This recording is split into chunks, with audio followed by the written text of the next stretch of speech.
back to Two Guys and a Bible here on Fulfilled Radio, a voice you can trust. My name is Don K. Preston. I am the president of Preterist Research Institute of Ardmore, Oklahoma, and that's my young friend right over there. That one. That one. Yeah, there you go. The other guy that's talking from Alabama, and it's good to be back. We've had some absences. Kind of had some situations that arose. I had some COVID reactions and what have you. He had some new baby situations and what have you. So how's the new family coming along there, Daniel? We're doing great. The biggest scare we had some stuff with the bilirubin and all that kind of stuff early on. She was jaundiced, and we had to keep going back to get her foot pricked over and over and over again. It was terrible. All those blood tests to make sure she didn't have to be readmitted to the hospital. Yeah. We finally got over all of that. Everybody's getting back. I'm about to go off of paternity leave and back into the office. I get one day into it, get a call from the daycare. Hey, we've had an RSV outbreak. Your son has 100 and whatever temperature. So I had to take him to the doctor. Turns out he was negative for everything in the universe. They checked it all. Flu, COVID, RSV, whatever else. And they said he has some ear infection, gave him a slight fever, keep him home for a day, then send him back whatever the next day was. So we finally got over all that. And here we are. So. There is nothing like the drama of kids. I know. Just absolutely. All I can say is I am glad I'm not going through that again. Yeah. As the old saying goes, there's nothing like kids. Absolutely nothing like having young kids. On the other hand of that, there is nothing like it. Yeah, it's something. It's something. This little baby that we've got. See, Caden, he would just he would use the potty in his diaper, right? And it was pretty good, consistent. He might have had an accident outside his diaper one or two times when he was an infant. Wow. This little girl, and if you're watching this like 15 years later, baby, I'm so sorry. Every time you take the diaper off, it's just like, here's a surprise, every single time. So we are nonstop cleaning up, changing onesies.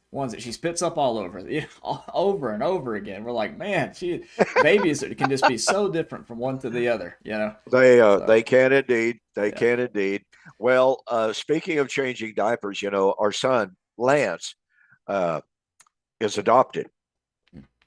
And we were literally, we just left the city where we adopted him. All the paperwork's done. Everything's finalized. We're just on cloud nine. And we are on the interstate.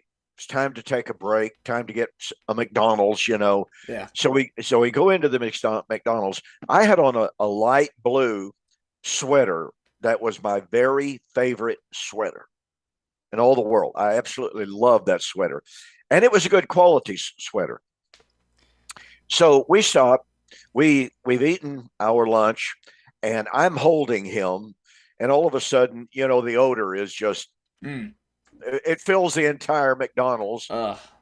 And I look down, and my entire sweater is just absolutely covered. Yeah, that's yeah. I left my sweater in the trash at McDonald's. Oh man. So that kind of started our relationship with him.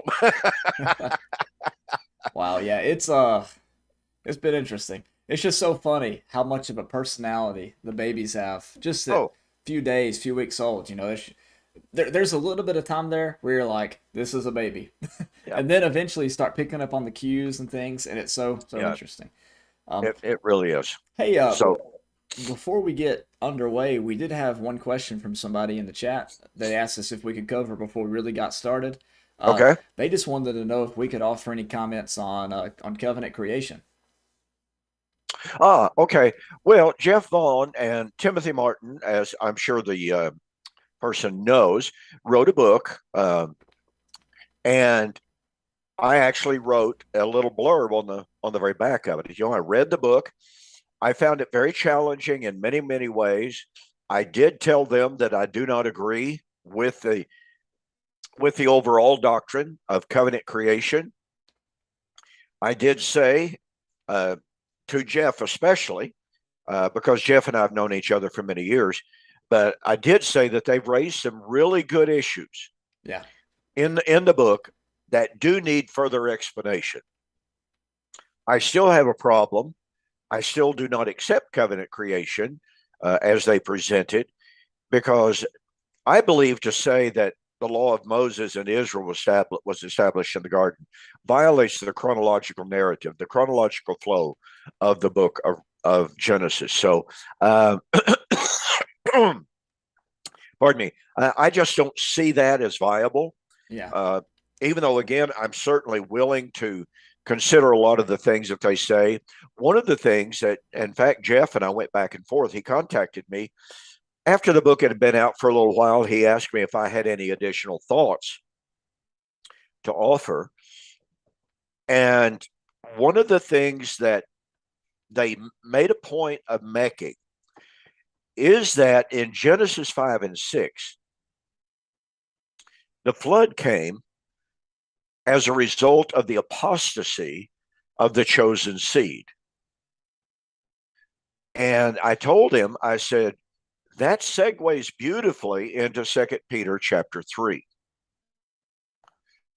That if one draws, as Peter does, an analogy between the flood and the judgment of the ungodly and the coming flood of destruction, Yeah. in 2 Peter chapter 3, then one can say that judgment came as a result of the apostasy of the chosen seed. Therefore, 2 Peter chapter 3 was a judgment coming as a result of the apostasy of the chosen seed. And Jeff told me at the time, he said, well, to be honest about it, I hadn't even made that direct connection. But he said, that's a fantastic point. And I don't know if they're ever going to redo the book, revise it, what have you, or not. But he suggested that they would probably include that in there. But to me, if that point can be nailed absolutely down solid tight, it presents an incredible argument for the proper application of 2 Peter chapter 3. So the book, like most books, has much to commend it. I do not accept the final thesis, if you please. Yeah. Have you ever heard of Hugh Ross Reasons Oh to yes. Believe? Yeah, okay. Oh yes. Yes. I watched a Hugh Ross presentation on the creation account, and I think it might have been I was watching a debate between him and maybe Ken Ham, and then it popped up in this recommended his interpretation of Genesis 1, and he walked through and he showed how the different developments of life in Genesis 1 mirror his take on the creation of the universe, with the atmosphere being so thick and going from translucent to transparent because of different levels of oxygen in the atmosphere Hmm. that gave way to that. And so he'd say, see, that's why the sun was made on day 4, but the light was on day 1. It's told from the perspective of the surface of the water, and the atmosphere was just so thick and it was opaque. And I thought that was really interesting. But then as I was watching it, I thought, that is all pretty mighty convenient. It's taking the worldview and sort of reading it into it. And I know that he wasn't doing that maliciously or anything like that. Seems to be a great guy from what I've seen in his videos and things. But sometimes I think that a little bit about covenant creation. I'm not saying that's what Vaughn and Martin did in their book, but some of the posts that I've seen on Facebook, especially, speculation about, well, this is related to this and that's related to that, and the snake is this and this is that. Yeah. It seems so very almost, I don't know, a bit too convenient. Well, to me, there's a lot of it that's almost esoteric. Right. And it just kind of goes beyond what is demonstrable, and that's Yeah. that to me is a problem. Now, one book that helped me, that really shined a light on Genesis in a way that I had absolutely never thought about it before, and it's The Lost World of Genesis by John Walton.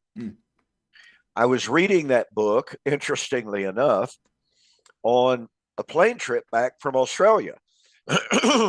And William had gone with me. William Bell had gone with me.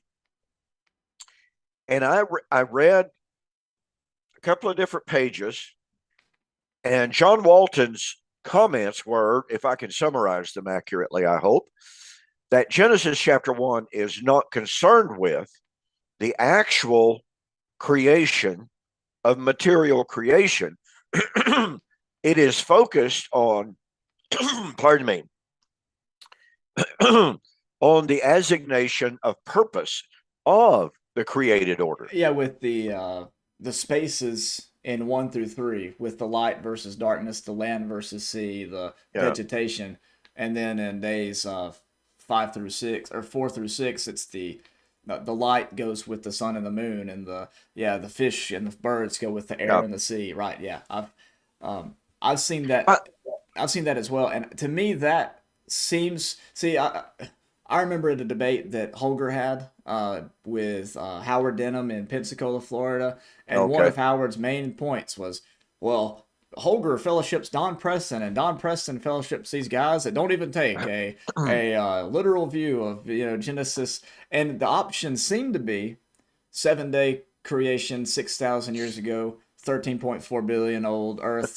That's your only options, and I never heard that other option of, well, might not even be really concerned about answering those questions, and has far more to do with the order of creation, and that God is the origin of that, and and assigning the purpose of that creation. Right, that's right. And so what I've sort of seen in my studies of Genesis, and I think even there's a lot of scholars that see this too, from what I've read, is they see the temple theology found in Genesis 1 through 3, the elements of that covenant creation kind of language found in Genesis 1 through 3, and really Genesis 1 through 11, come more from Moses and the other ancient sources looking back on that history and telling Israel's story through it to make a point about where Israel had come from, where they were going, and how that might apply in their day. For example, you read the exile language in Genesis chapter 3. It very obviously, seems to be written by somebody who has some experience with exile and is trying to,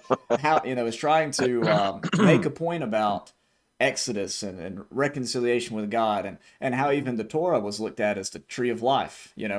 So I think that comes more from them writing from their perspective, mapping out Israel's history, kind of like the gospel accounts tell things from different perspectives at times, with the order of the temptations and whatnot, to make a theological point, instead of saying this is a video camera picture of exactly what went down thousands of years before he wrote these things down.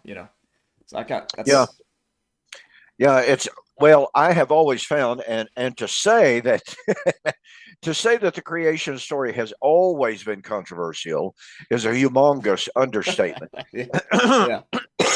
And by the way, speaking of Holger Neubauer's debate with Howard Denham just blatantly said that I do not believe that Genesis 1 to 11 is historic. Oh yeah, he used the word myth or something like that, I think. Yeah, right? Yeah. I just about came unglued yeah. On that, and because Holger contacted me about that, and I said, you can tell Howard Denham he is a liar. Yeah. I said, you can say that from the pulpit, because he's lying about what I believe. I said, in the first place, I didn't go into great detail, but when scholars use the term myth, they don't mean untrue necessarily. Yeah, I was thinking that as well. They're saying this is a story that is related to a given people in a given time. They're not necessarily saying, real conservative folks have a tendency to say, oh, this guy says the story of Genesis is a myth. They don't believe in this story at all. It's not true at all. Absolutely not true. So, yeah. Howard Denham was simply trying to poison the well against preterism and against me personally, obviously. And David Hester, by the way, in my debate with him in Montgomery, Alabama, reiterated that same identical charge. And I got up immediately in my very next presentation, and I said, David Hester, and I pointed right straight at him. You accuse me of not believing Genesis 1 through 11. That is absolutely not true. I said, I'm challenging you right here, right now. When you get up, you provide some documentation for your claim. He never said another word. Yeah, um, one of the reasons why that point stood out so much to me at that time, I guess it must have been 2017 or so, is you have to understand that you are, and I know you were like this too, you were raised, well, maybe not specifically like this, but I was raised reading Apologetics Press. We got their kids magazine all the Absolutely. time. We read their books, we read their Yes. debates, watched all these debates, and it was always Genesis chapters 1 through 11 are about a literal 6-day creation 6,000 years ago. And if you vary from that whatsoever, if you doubt Yep. a universal flood, if you doubt whatever, then you don't believe the Bible, throw out the resurrection, throw out the atonement. Yep. It's Yep. useless. The whole thing's useless. And Yeah. so that's why that was such a, the bad part about poisoning the well in a debate is that it's against the rules, and you can say, Yeah. "Oh, sorry, I didn't mean that," but it's already out there and it's Oh already yeah. done. Yeah. So, And you fully meant it, by the way. yeah. And the other, let's see, the other thing about this is it's pretty ignorant of the history of Christian doctrine, willfully or unintentionally so.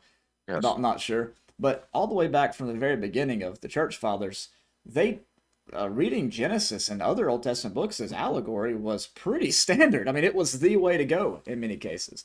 Our more modern way of reading scripture came as more of a reaction to Darwinism and all this, as J.L. Vaughn and Tim Martin point out Yes. in their books, right? So, You mentioned the early church writers. I found it interesting. Origen. Now, Origen was labeled a heretic, but not because of his views of Genesis, by the way. But Origen said anybody believes that a literal fruit of a literal physical tree could give you the knowledge of good and evil is simply being simplistic. And I think, no, I don't know if this is a word, something about us being a simpleton. But yeah, he was just saying that's ridiculous. yeah, Now, you can say he was a heretic, but it was not because of his views on Genesis. Let me reiterate that. But before he was finally labeled as a heretic, he was considered and was one of the most prolific writers of the early church and was considered a profound scholar, highly, highly respected. right. And so, the point that you're making was that the idea that Genesis 1 through 11 was a highly debatable subject, one that was given to allegory, one that was given to spiritualizing, was a very, very common view. Right, So, like City of God, oh yeah, absolutely, yeah. yeah. And well, as you know, in the churches of Christ, we're not all that schooled in that early church history. No, So no. most of it's left on in discarded college essays written 30 years before the person ever gets up and talks about it. So, That's oh man, exactly right. Yeah. um, there was something else that came to my brain. Oh, I remember what it was. I had read this book, Evolution of Adam by Peter Enns. I don't know if you've Oh, read that or not, I but haven't read that book. okay, but he has some comments in there about the nature of the death in Genesis 1 through 3 that I found interesting. That's why I hunted the book down to see what his thoughts were on that. And he talked about the death and exile and whatnot. But one of the things that he said was, going back to your earlier point, he says, I don't know, but if it's just me, but when you read a story that has a talking snake and a couple of magical trees, I just tend to think that it's probably symbolic or something.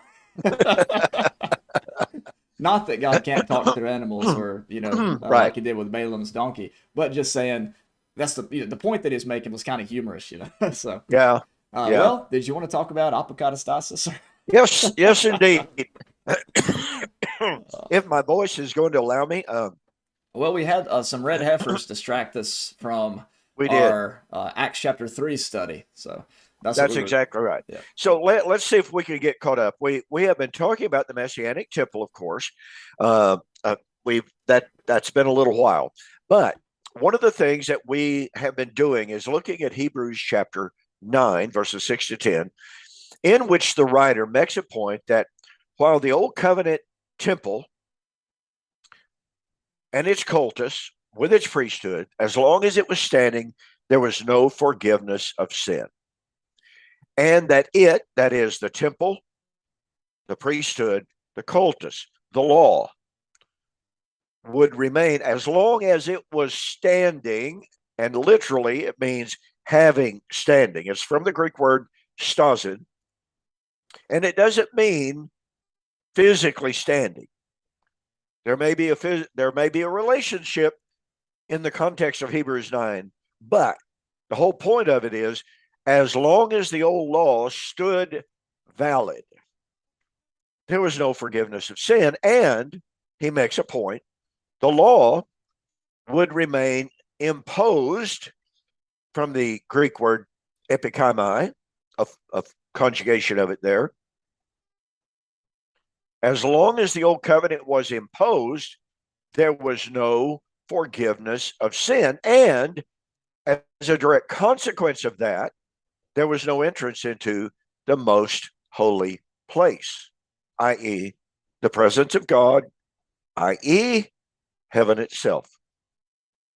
And he says that the law, with the temple, priesthood, sacrifices, was imposed until the time of Reformation. Now, the Greek word translated as Reformation, as you know, is diorthosis. Diorthosis is a relatively common word in the pre-Christian era. It's used in medical text, in which someone was setting a bone, a broken bone. They were setting it back into its proper condition. Diorthosis is used in political text, in which an attempt is made to set things right in society, in politics, what have you. Diorthosis means to set things right again, to put back in the proper condition and position. By the way, diorthosis is used in the Old Testament in Messianic text to speak of the restoration of Israel under the Messiah. In Isaiah chapter 62, verse 7 and following, I believe it is, the writer speaks of the coming restoration of Jerusalem. When I restore, or when I believe it's the word restore used there. Jerusalem. It's diorthosis in the Septuagint. May have my verse wrong. But again, the point of it is, diorthosis is defined as putting things back in the proper condition. Now, this was and continues to be a matter of amazement to me, because scholar after scholar after scholar makes the observation that diorthosis is the direct synonym of apokatastasis. Now, apokatastasis is the word that is used in Acts chapter 3, in which Peter says, speaking of Christ, whom the heavens must receive until the restoration of all things spoken of by all of the prophets. Yeah, all of the prophets who have ever spoken, from Samuel onward, all who have ever spoken have spoken of these days. Well, guess what, ladies and gentlemen? Apokatastasis is a word that is used in medical text for setting a bone that was broken, putting it back in its proper position, condition. It is used in political context to restore a nation or a city, state, or whatever to its proper condition. There is absolutely no question that these two words, apokatastasis, diorthosis, pardon me, are absolute synonyms. And I remember how stunning it was for me to discover that reality. I was reading F.F. Bruce. I was looking at all of the lexicons that I had at my disposal. I was looking at the critical commentaries, the New International Greek Testament Commentary by Wanamaker, I believe, is the author of that volume on Acts. All of the sources agree There is virtually no disagreement on this, folks. Now, to use one of my favorite terms, you really have to catch the power of that. Apokatastasis, to put back in the proper right condition or position. Diorthosis, to put back, to restore to the proper condition or state of being. Okay. Why is this so stunning? Why is this so important? Well, one more time, apokatastasis, diorthosis are direct synonyms. They speak of the same identical thing. Well, let's go back to Hebrews chapter 9, verse 10. The old law, the temple, the priesthood, the entire cultus was imposed until the time of the diorthosis. That means the law would end at the time of the diorthosis. That means that the temple, the priesthood, the cultus, the sacrificial system would stand valid, having standing, and imposed until the time of diorthosis. Now let that soak in, folks. The law, the temple, the priesthood, the sacrifices would continue valid, imposed, until the time of the diorthosis. Now, Lord willing, nothing happens. I'll be publishing a book, hopefully before the end of the year. That's my goal. Not far off. The book is written. It's been edited. Just waiting on the final cover. The book is entitled Temple to Telos. So what's the goal? What does the word telos mean? Well, it means the goal, the destiny. And my point of the title is the temple would stand until the time of the diorthosis. The time of diorthosis is when salvation would be given. The time of the diorthosis is when man, as a result of forgiveness being realized, man could enter into the most holy place. The diorthosis is the time of the coming of salvation of Hebrews 9:28. And the law, the temple, the priesthood, the entire cultus would stand until that goal of salvation, forgiveness, entrance into the most holy would be realized. Temple to telos. Now then, the law, to speak succinctly, would stand until the diorthosis, when man could enter in the most holy place, the time of salvation, i.e., the time of the second coming. Now that just rattles the cage of any Church of Christer, and I'm using the term as I always have, not disparagingly. That reality is earth-shattering for anyone from the amillennial or even the post-millennial, for that matter, view who believe and say the law passed away at the cross. Let me illustrate why, ladies and gentlemen. In the churches of Christ, from which Daniel and I come, it is still very much believed. I believe it's still the order of the day to teach, to believe, to teach that when the faithful child of God dies today, they don't go to heaven. They don't go to the most holy place. Where do they go, Daniel? Abraham's bosom. Absolutely right. Which is where? Paradise and Hades. Paradise in Hades. It ain't heaven, ladies and gentlemen. I'll tell an anecdote here. Take up a few moments. Sorry about this. Years and years ago, my phone rang, and I answered the phone, and the voice on the other end says, "Is this Don Preston?"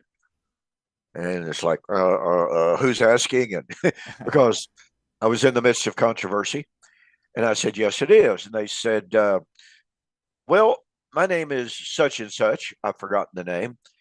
And he said, "I'm from Texas," forgotten even the name now.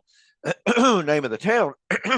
And he said, I'm here with a couple of my other elders, and we're just passing through town. Yeah, right. Anyway, if you don't mind, we would love to get together with you and ask you some questions about what it is you believe. Well, as it turned out, they were elders from a congregation that was attended by the mother of some people that were attending our congregation at the time. And the transmission of information had been passed on. So the mother is extremely upset. She wants these elders to go put a stop to this. And she finally directed her married son, you will not go to Don Preston's church anymore. So he didn't. Wow. So much for autonomy. Yeah, so much. So anyway, I said, well, certainly I'd be glad to get together with you. And I said, where do you want to meet? And they chose a spot. And so we went out there and they asked me our questions for 3.5, almost 4 hours, way up into the night. And I answered every question to the very best of my ability. And it was obvious they had no clue about the eschatological story of the Bible. They were as traditional Church of Christ as I once had been. And so I knew exactly what any answer they might give was going to be. It's the answers that I once gave, which I had come to understand were no longer answers.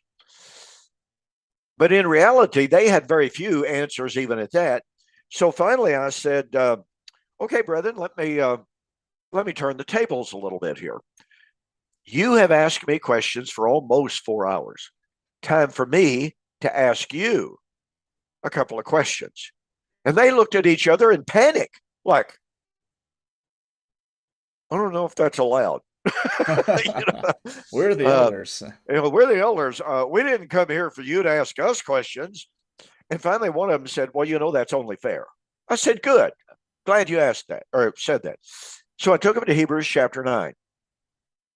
But before I did, and as they were turning, I said, let me ask you, brethren, a question. I said, when the faithful Christian dies today, where did they go? And to a man, there were 3 of them total. Oh, they go to Abraham's bosom in Hades. I said, okay, let's go to Hebrews 9. Went through Hebrews chapter 9.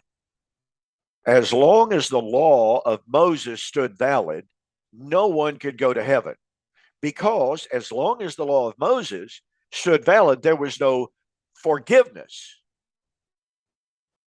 So I asked him, I said, when do you believe the law of Moses was done away with? Well, obviously, they believed the law of Moses was nailed to the cross, Colossians chapter 2. I said, okay, brethren, I said, if it's true that the faithful child of God still doesn't get to go to heaven when they die, Hebrews makes it abundantly clear that the only reason a person couldn't go to heaven is because the law of Moses was in effect, and because the law of Moses could not take away sin, could not purge the worshiper. So I said, please answer for me, do you have forgiveness or not? I said, I'm talking about, do you objectively have forgiveness right now as a child of God? And they kind of looked at each other like, you go ahead and answer. I'll answer after you do. What do you think? So I rephrased the question. I said, let me ask the question. The question, do you believe that we now possess eternal life? Well, no, not really. It's a promise. I said, then the law of Moses must still be in effect. And I just went over the entire text again, pointing out if we don't get to go to heaven when we die. And I even went over Revelation chapter 11, chapter 15, in which there was no entrance into the most holy place until the wrath of God against Babylon was fulfilled in the pouring out of the 7th bowl. And I asked him, I said, when do you believe the book of Revelation was written? Oh, it was about 95, 98 AD. I said, who is Babylon? Well, probably Rome, maybe the Catholic Church. I said, okay, so Revelation says entrance into the most holy place, heaven, is not available until Babylon is destroyed. But if you make Babylon to be Rome, Rome fell in 476 AD. Why don't we get to go to heaven when we die? And I said, now, if you make it to Roman Catholic Church, you got to answer the following questions. Where was the Lord slain? Who killed the Old Testament prophets? On and on. So I gave probably a 30-minute discourse on it. So I said, now, brethren, please tell me why the child of God does not get to go to heaven when they die. And there was total, absolute silence. They wouldn't even look at each other. Like, come on, somebody answer. No, they wouldn't even do that. And finally, the chief spokesman of the three said, Brother Preston, I don't know how to answer that question. Well, then the other two felt free because he's the spokesman after all, obviously the chief elder. And they all said as well, I don't know how to answer that either. And I said, then, brethren, let me say with all due respect, you've got a serious problem in your eschatology. And I said, this is one of the reasons why I am where I am today. I said, now, I've answered your questions for 4 hours, almost 4 hours. And I gave you an answer from the scriptures. And I said, at times, you've even said, well, that makes sense. I said, now, I'm asking you again, if the law of Moses has been done away with, why do we not get to go to heaven when we die? We don't have an answer. And finally, the head spokesman said, well, Brother Preston, I believe that's about all the time we have. Had you talked to me or my granddad, he would have told you we did get to go to heaven when we die. He believed that paradise, because of the use of the word paradise in 2 Corinthians 12 and Revelation 2, must have been talking about heaven, not Abraham's bosom or whatever. So, well, when I was growing up, I heard that view expressed by a tiny, tiny, tiny handful, probably count them on your one hand. Gus Nichols was one of them, if I'm not mistaken. Yes, absolutely, he was. And Gus Nichols and Guy and Woods used to go round and around and around on that at the Frida Hardeman lectureships. Well, the whole argument was, if Jesus' blood cleanses of our sins, what are we waiting for? I was in a conversation several years ago with an individual, Traditional Church of Christ. He was actually a member of the One Cup non-class fellowship in the Churches of Christ. And folks, if you're not familiar with that, don't worry about it. But I mean, no offense. These people came out of that. I have dealt with a lot of people from that fellowship. They're very sincere, no question about it, but they literally live their lives in fear. Yeah. And this fella, he approached me on one occasion. He and his family initially approached me to prove me wrong. Right. And they discovered they had problems. And one day, in a tiny bit of, maybe a little bit of frustration because he hadn't been able to answer the questions and the issues raised by Scripture, he said, well, okay, we don't get to go to heaven until we're judged, Don. I said, you're right. And he goes,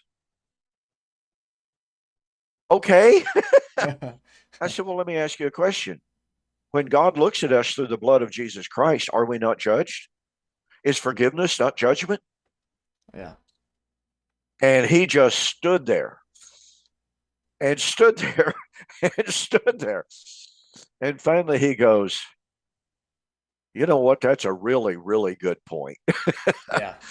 And like I said, this whole family became members of our congregation shortly after that. Look, folks, this whole issue of, and this all is related to the Messianic temple.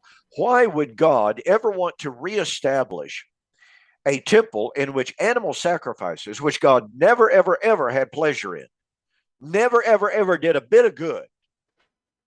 Why would God ever reestablish that when we have the perfect, one time, for all time sacrifice of Jesus Christ? And Hebrews 10 makes it abundantly clear. For the law, having a shadow of the good things that are about to come, and not the very image of those things, can never by those sacrifices, which they offer year by year continually, make the comer thereto, or the worshiper, perfect in regard to conscience. For then would they not cease to be offered? Now, Daniel, we have in America a movement called the Torah observant people. They claim to be Christians. And yet I had a formal public debate with a young guy who was at the time viewed as one of their up and coming, young men. Yeah. I don't know what happened to him, never heard from him since the debate. But he actually argued and took the position it's just fine to offer animal sacrifices today, and that some of the leaders of their movement practice animal sacrifices. There's a group in Hot Springs, Siloam Springs, somewhere like that. I was actually supposed to have a debate with that guy, but he kind of fell by the wayside. But nonetheless, they do offer animal sacrifices. Now, these are Christians. They're claiming to be Christians. Yeah. Yet here is Hebrews chapter 10 says, folks, once forgiveness is real, those sacrifices cease to be offered. And what's this Torah movement doing? Torah observant movement doing? They're saying, oh, well, yeah, we have sacrifices, or excuse me, we have forgiveness, but we still offer the sacrifices. And Hebrews says, you really shouldn't do that. Those sacrifices have ceased to be offered. Yeah, Isaiah 66 suggests that you shouldn't do that either. Yeah, the one who offers a bull is as the same as a man who kills another man, a murderer. Yeah, I think he says, and breaks a dog's neck. And breaks a dog's neck. Man's and best friend. Yeah, exactly.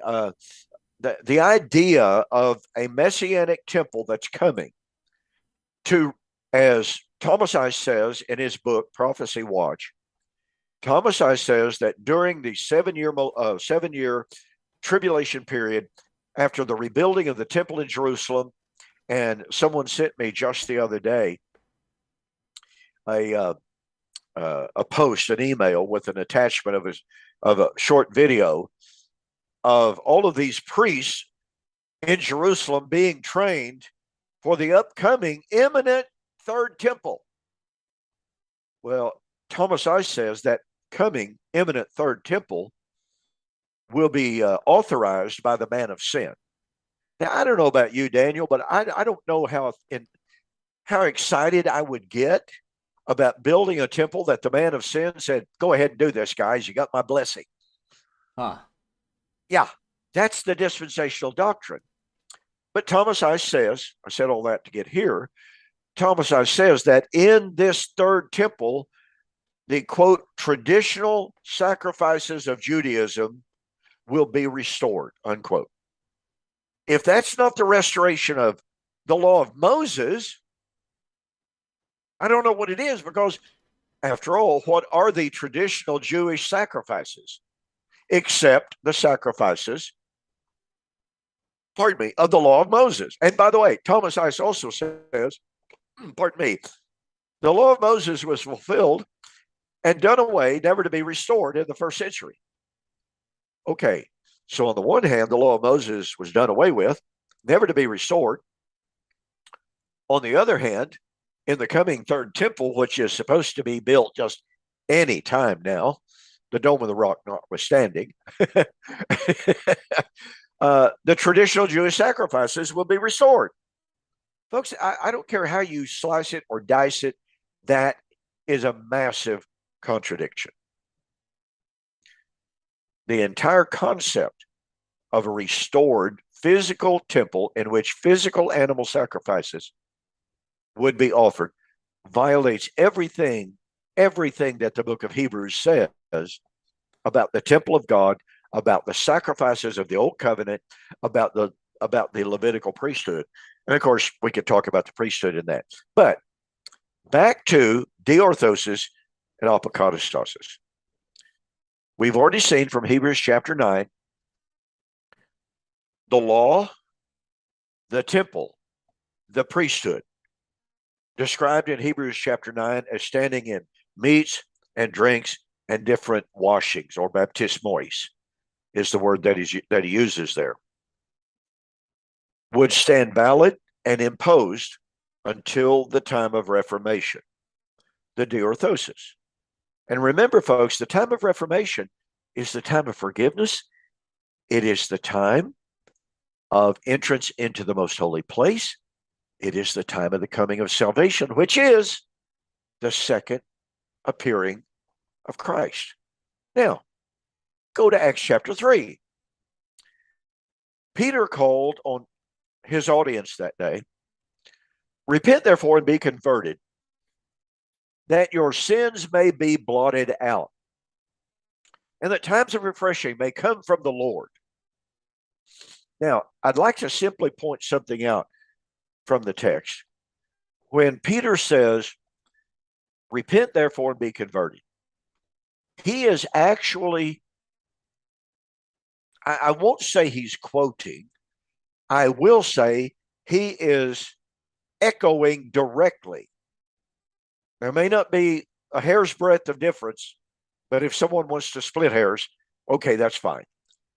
He is echoing directly from Malachi 3, verse 7. Return to me, and I will return to you.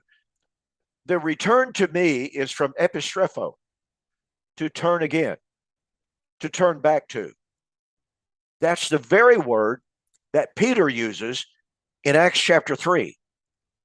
Repent, therefore, and be converted. Turn again. What's interesting about that passage, Don, and we're actually going over Malachi in my Tuesday morning Bible class here. He says, return to me. Where were they? This isn't talking about exile in Babylon. They were already back home. What it shows is, even though they were physically back home, spiritually they weren't. So he says, return to me, that I may return to you. And so what Peter is doing, as you very well know, is he's calling them on this second Exodus. Return to me. Come out of the spiritual exile that you've been in. They had their temple. They had their, they had all their sacrifices going. They had the walls built in Jerusalem, everything like that. But they hadn't returned spiritually. And that's what John the Baptist set up as the messenger. And that's what Jesus finalized through his ministry. And that's the good news the apostles are announcing. So glad you brought up John, because that's what I wanted to get to very next point. I wrote a book, as you know, entitled Elijah Has Already Come, or Elijah Has Come, a solution to Romans 11:25-27. You see, ladies and gentlemen, John, according to Jesus himself, Mark chapter 1:1-3, John the Baptizer was Elijah. He was the messenger of Malachi chapter 3, verse 1 and 2. And he was the voice of one crying in the wilderness. Well, what was the voice crying in the wilderness declaring? Make straight in the desert a highway for our God. This is the second Exodus. Now, the language is also the language of judgment. I need to point this out because this is extremely powerful. When the voice would cry out, make straight in the desert a highway for our God, make every mountain low, make every valley filled. That was the language of warfare. And we have a perfect illustration of this from Josephus. When the Romans began to invade Israel at the beginning of the war, Vespasian was invading, and they came to the city of Jaffa. And as they were marching to Jaffa, the roads in the countryside were extremely difficult. It was rough. Josephus records how Vespasian sent his road builders, if you please, ahead of the army, and they cleared the way. They built a highway for the army to travel on to invade Jaffa. So the language of Isaiah chapter 40, make straight in the desert a highway for our God, is twofold. Isaiah 40, as many commentators, I believe it's Leupold who points it out, as well as some others, contains this second Exodus motif in a very powerful way. But it also, in saying, make every mountain low, fill every valley. This is saying our God is coming in vengeance and in judgment. Well, we know that explicitly since Isaiah 40, 10 and 11. Behold, our God comes in judgment, and he shall reward every man. And so there's no question that Isaiah 40, and thus The mission of John the Baptizer was to proclaim coming judgment. Well, we know he did. Said to the Pharisees and the Sadducees, who has warned you to flee from the wrath that is about to come?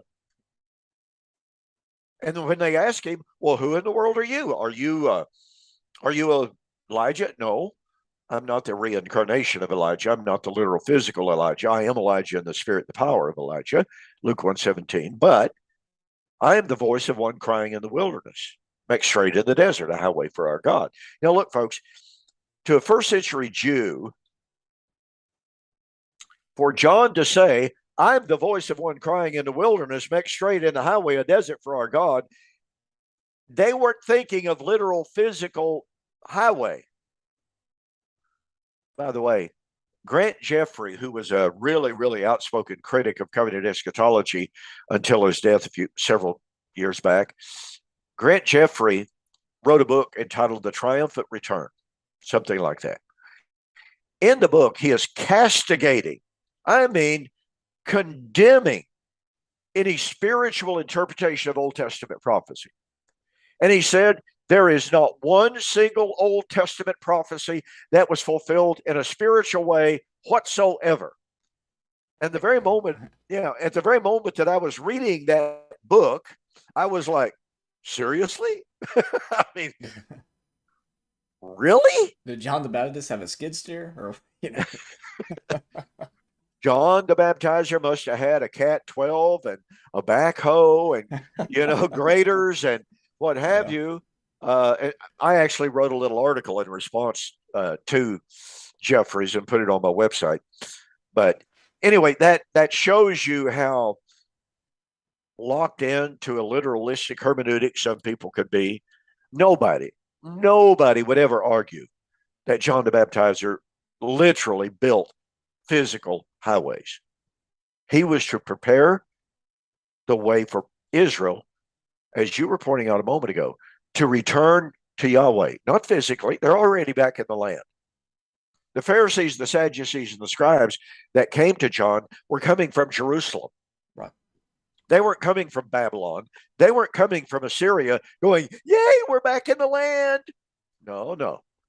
They came from the heart of the promised land.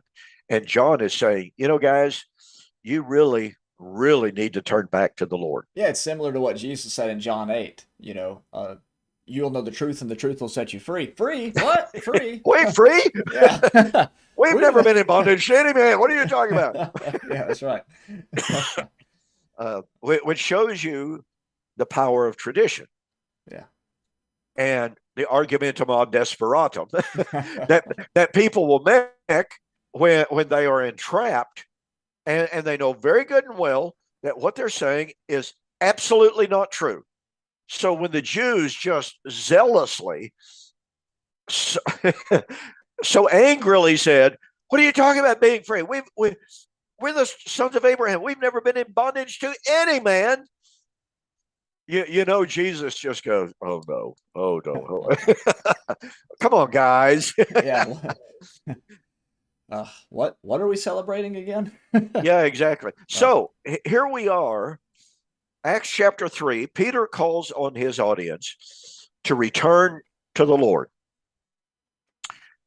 so that he may send Jesus, whom the heavens must receive until the time of Reformation. Now, commentators are split on what is Peter saying. Is Peter saying that the restoration doesn't take place until the second coming of Christ, the second appearing? Or is he saying that the restoration that had begun with John the Baptizer, and let's face it, Jesus said, Matthew chapter 17, 11 and 12, when the apostles, Jesus had just been on the Mount of Transfiguration. Moses and Elijah have appeared there. Peter says, Lord, it's great for us to be here. Let's build 3 tabernacles. Moses and Elijah disappear. As they're coming down off the mountain, Jesus says to them, see that you tell no man the vision. And Peter pipes up again and says, well, Lord, why then do the scribes say that Elijah must come first? I mean, think about it, folks. They've just seen Elijah. Yeah. Elijah's supposed to come. Come when? Before the great terrible day of the Lord. So now they've seen Elijah. They got to go tell everybody that the day of the Lord is at hand.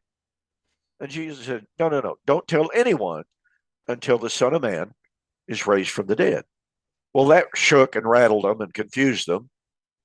They still didn't get all this stuff Jesus was saying about him having to die and be resurrected. But Jesus said, no, no, no, the scribes are right.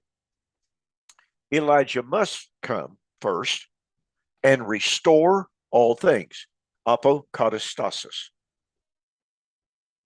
So, and then he said, and truly I say to you, Elijah has already come. And they understood him to be speaking of John the Baptizer. So there's no question that John, whose mission was to restore all things, had already come. The restoration had already begun. And I have encountered many dispensationalists who say, well, yeah, John, just like Jesus, John was supposed to restore all things, but the Jews rejected him just like they did Jesus, made it impossible to restore. Well, see, folks, that misses the point of the restoration. The dispensationalists talk about the restoration to the physical land, the people, the city, the temple, the sacrifices. John was talking about relationship, being right with God, just like Malachi chapter 4 actually foretold. Yeah, exactly. And that's what I think that's what he says, right? To restore, he talks about restoring the relationship between the young men and their fathers and restoring the relationship to the law, right? Yeah. That's the object of the apokatastasis, if you will, of John the Baptist ministry. Exactly. Yeah. Okay, let me see if I can draw this to a close. I've kind of gone off a little bit. So the apokatastasis, however you wish to put it, whether it's the completion of the restoration or whether it's the restoration at the parousia, doesn't matter. The apokatastasis would be at the second appearing of Christ. Now, everybody puts that at the end of the Christian age. But wait a minute. Apokatastasis is diorthosis. Diorthosis would be at the end of the law of Moses. You cannot delineate between apokatastasis and diorthosis. Diorthosis would be at the second appearing of Christ for salvation, i.e., entrance into the most holy place, i.e., forgiveness of sin. Hebrews 9 and Acts chapter 3 are saying exactly the same thing. Very quickly, several years ago, there was a Church of Christ minister here, and he contacted me basically claiming that he could refute me in just about 3 minutes. Great. Yes. And so I asked him, where does the child of God go when they die? Well, it's Abraham's bosom, et cetera, et cetera. And I said, so I went over the material I've just gone over here on apokatastasis and diorthosis. And his response was, just because those words are synonyms doesn't mean they mean the same thing. Right. There we go. One other point about this is that the apokatastasis of Acts chapter 3:21 was spoken by the mouth of his holy prophets from ancient time. And he mentions Moses and Samuel and all these other. So if that's the case, well, first off, if Samuel was involved, if I remember correctly, doesn't he mention Samuel? He mentions Samuel, doesn't he? Yes. If Samuel was involved, then the apokatastasis has something to do with the fulfillment of the promises made to David concerning the Messianic kingdom. Exactly. At which the Church of Christ says was at hand at the time of John the Baptist. Yes. However, just simply mentioning that it was prophesied about in the Old Testament means that Matthew 5:17 and 18 stands that every jot and tittle must be fulfilled until one jot passes away. And so that kind of brings it all together with Hebrews 9 as well. You know, the law must be fulfilled until any part can pass away. That includes the restoration of all things. And a real quick point, J.W. McGarvey, who is widely considered in the Church of Christ to be one of the finest scholars of the entire Restoration movement, J.W. McGarvey said Christ cannot come until all of the Old Testament prophecies are fulfilled. J.W. McGarvey did not realize what he was saying. Right. So, All right. okay. I got to tell you one thing before we go. Okay. I'm very mad at you because in what was it? 2019, maybe, I was at Preterist Pilgrim Weekend and I was going to get a cup of coffee. And you said, "What are you doing to that coffee, young man?" And you got on to me because I was putting creamer and sugar. Cream and sugar. Now, And hang on a second. Hang on a second. So, from that moment on, I made a promise to myself that I would drink black coffee. And I started lowering a little bit, a little less sugar, a little less cream. I got it. By the next year, 2020, I had got my black coffee. Do you know that we have not had a Preterist Pilgrim Weekend in person since I did that? I've been drinking black coffee now, giving myself all kinds of acid reflux for like 3-4 years, and we haven't had. That's awesome. Well, as I tell my best friend here in town, he can't stand coffee, period. Yeah. And I keep telling him, well, when you grow up, Yeah. you're going to drink coffee. And of course, he's 45, 46 years old. Yeah. But I tell him, well, when you grow up. So I think I mentioned to you that when you would finally grow up, you would drink real coffee. And I made the commitment. Yeah, made the commitment. Well, there you go. We are making progress. By the way, folks, you'll notice he was talking about a transitional period. Yeah, that's right. Yeah, the law and the prophets have been fulfilled. Daniel Rogers drinks black coffee. So that's exactly right. All right. Have a good night, everybody. Yes, indeed. Good night. God bless, folks. Thanks for being with us. It's awesome. All right. Well, it's time for me to go eat some supper.